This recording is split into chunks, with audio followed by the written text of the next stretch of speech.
le sais. Il me dit, prophétise sur ces eaux et dis-leur, ossements desséchés, écoutez la parole de l'Éternel.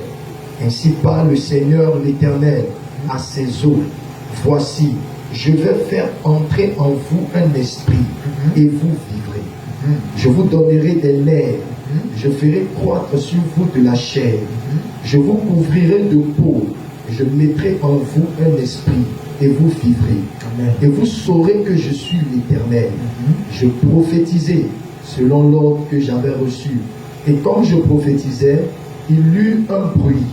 Et voici, il se fit un mouvement.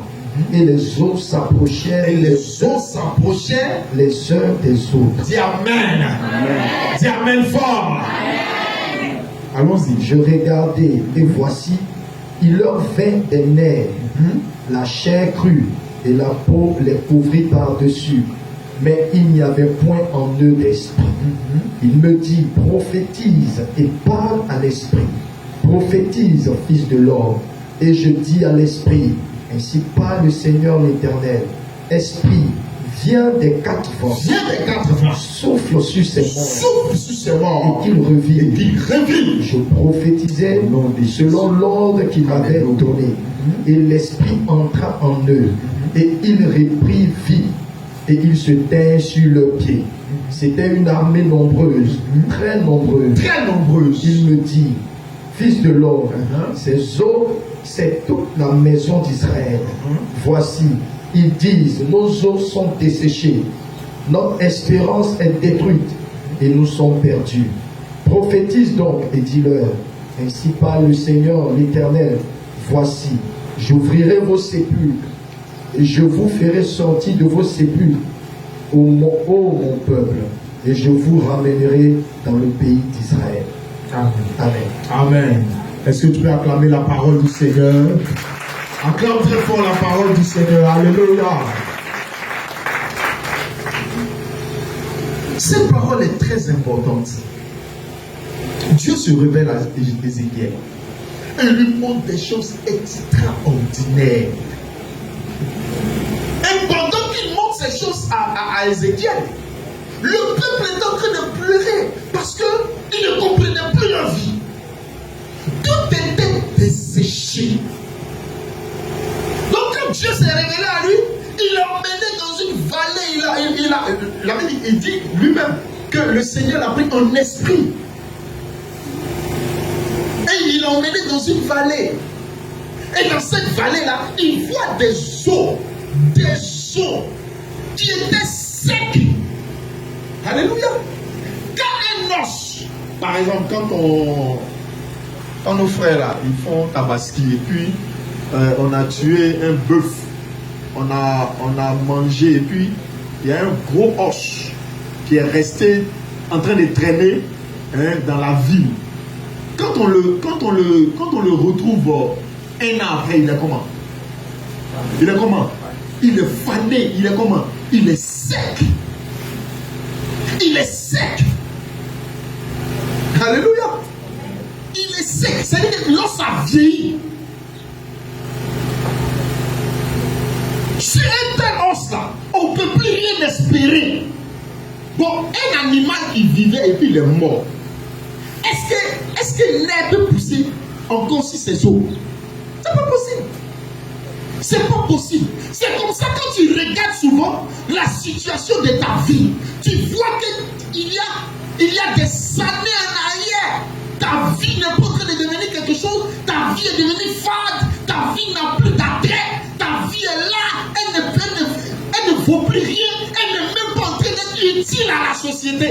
Et tu te sens déprimé, malheureux. Mais Dieu te dit ce matin, les ossements vont revivre. Alléluia. Oh, donne un bon amen. Un bon amen. Les ossements là vont revivre. Et qui les fait revivre? Ce n'est ni papa, ce n'est ni maman, ce n'est ni le mari, ce n'est ni la femme, mais c'est le Dieu qui s'est donné à la croix. C'est lui qui se fait revivre ces ossements-là. Alléluia.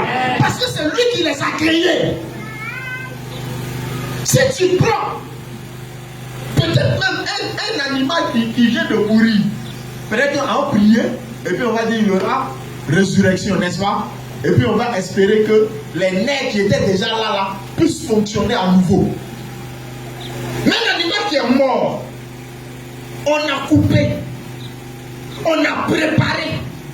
C'est-à-dire que quand on prend une viande et qu'on met au feu et que ça bouillit à 100 degrés et qu'on a préparé, c'est cuit.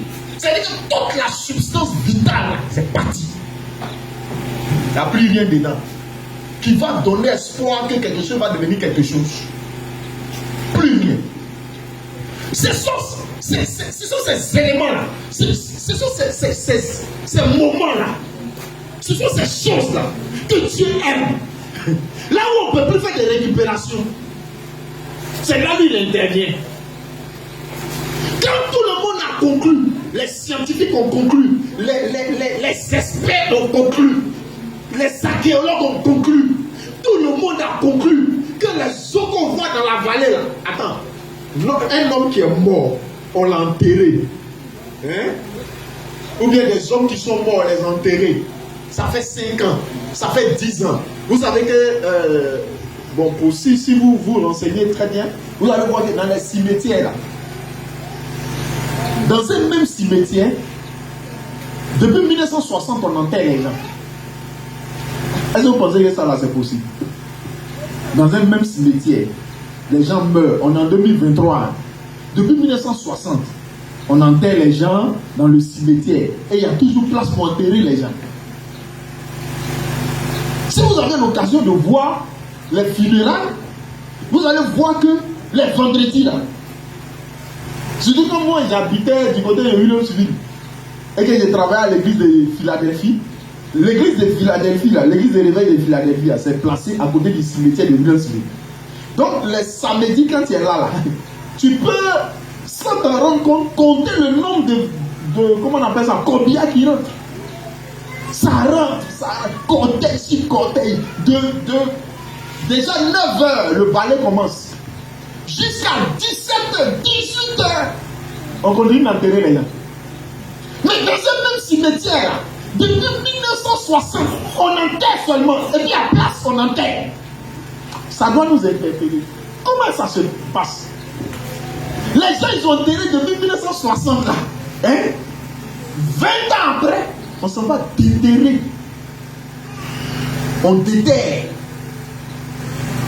Excepté ceux qui ont fait les caveaux familiales pour que, comment on appelle ça, on puisse enterrer.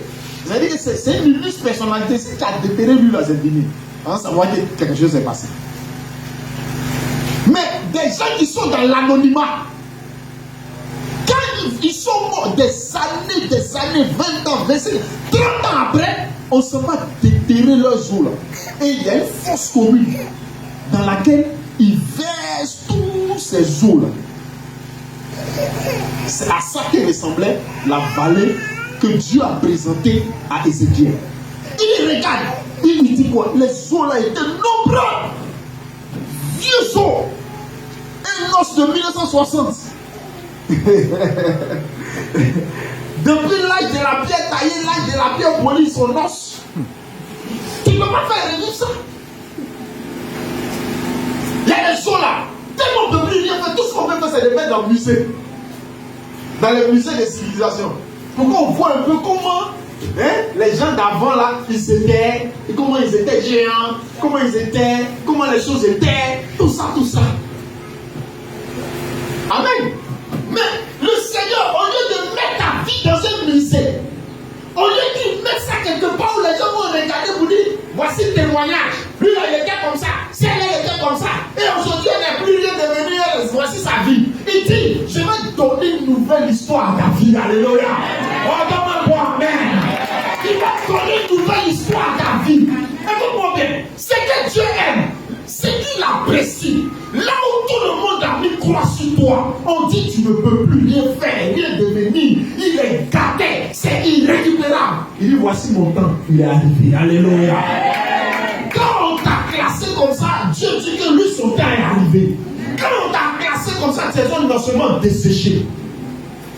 Et bientôt tu vas reprendre vie. Bientôt tu vas reprendre vie. La vie de Christ sera communiquée. Donne-moi un bois, mais le reçoit. Donne-moi un bois, mais le reçoit. de Jésus. Si tu ne vois plus rien à l'horizon, tu ne sais même plus où tu vas. Tu ne sais même plus quoi faire. Tu as tout essayé, rien ne réussit.